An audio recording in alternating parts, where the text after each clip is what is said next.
Mitra bisnis, berikut lanjutan perbincangan saya Tri Budi Utama dengan Coach Timo, Direktur Teknik Nusantara United, mengenai tragedi Stadion Kanjuruhan Malang. Nah, Coach, kalau kita lihat ya, hukuman yang selama ini dikasih gitu ya, seperti tidak boleh ada penonton, terus didenda juga segala macam, itu nggak cukup apa, Coach? Slap on the wrist, yang tadi saya bilang.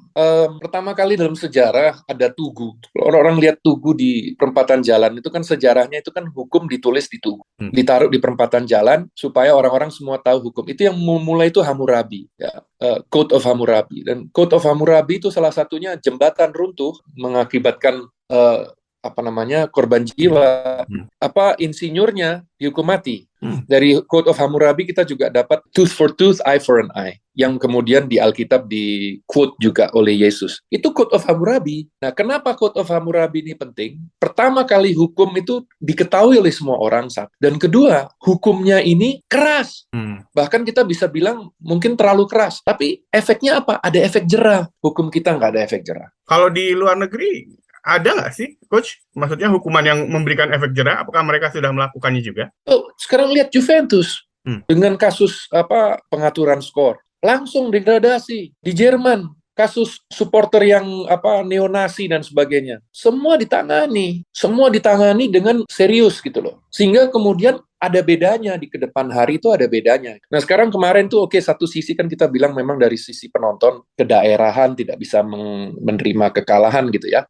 Ya kemudian tidak berpikir jauh gitu ya. Ya ada visioner secara keseluruhan sepak bola Indonesia gitu ya. Permasalahan lain itu juga mereka, jadi gini, Pak Tri kan punya istri. Pak Tri angkat istrinya Pak Tri sah-sah saja kan. Ya jelas saja Pak Tri ngefans sama istrinya Pak Tri. Sayang sama Pak Tri.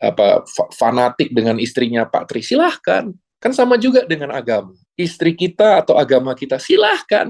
Tapi jangan ganggu orang kan gitu. Nah, penonton juga seperti itu. Silahkan fansnya Persebaya, silahkan fansnya Arema, Persipura, dan sebagainya. Silahkan. Tapi jangan urus klub lain. Ngapain ngurus agama orang lain? Ngapain ngurus istri orang lain? Itu yang menjadi titik pertempuran gitu loh. Kalau fokus pada klub sendiri, silahkan. Gitu. Nah, tidak mau kalahnya itu justru membebani juga kepada pemain. Ada attitude sikap yang tidak bisa menerima kekalahan itu akhirnya membebani klub sendiri. Pemain-pemain yang di klub besar, penontonnya besar yang mau keluar kan banyak karena nggak banyak yang terbebani justru. Nah, supporter kan harusnya support, kok malah membebani. Nah, itu nggak boleh. Ini masalah-masalah yang dari supporter ya. Tapi kalau dari keamanan pihak organisasi keamanan itu kemarin sudah jelas nggak boleh pakai gas air mata. Itu nggak boleh. Makanya ada peraturan di FIFA yang tidak memperbolehkan gas air mata. Nah ini yang menakutkan. Saya rephrase. Yang menakutkan ya akhirnya 150 lebih orang meninggal.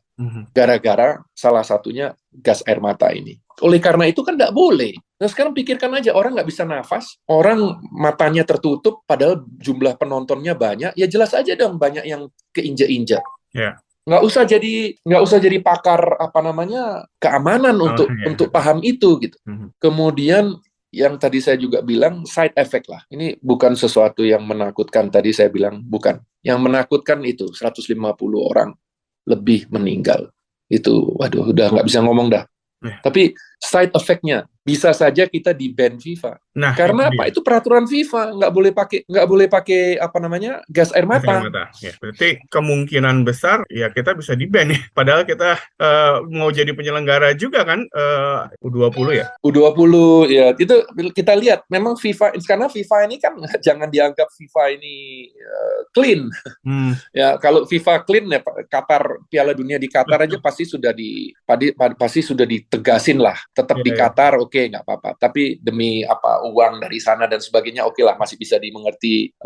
Tapi kalau pekerjaannya sampai meninggal begitu banyak, diperlakukan dengan sangat tidak manusiawi, itu harusnya FIFA ini dong step in. Ya harusnya step in dong. Jadi FIFA itu jangan dianggap FIFA itu clean. FIFA no way, FIFA clean. Jadi kalau tidak di ban ya mungkin karena ada pemikiran ekonomis lah, bahwa Piala dunianya masih di Indonesia. Ini kan kasihan sekali pemain-pemain kita yang Piala Dunia Under 20 di Indonesia. Bayangkan itu kalau sampai di ban, kemudian nggak jadi di Indonesia, kan Tuhan, saya nggak bisa mikir dah. Udah dari, ya itu saya bilang tadi, Mas Tri, itu dari saya kecil sama aja. We're still in the same station. Gerbongnya aja yang pindah. Mitra bisnis, perbincangan saya bersama Coach Timo mengenai tragedi Stadion Kanjuruhan Malang akan kami lanjutkan setelah beberapa pesan berikut ini.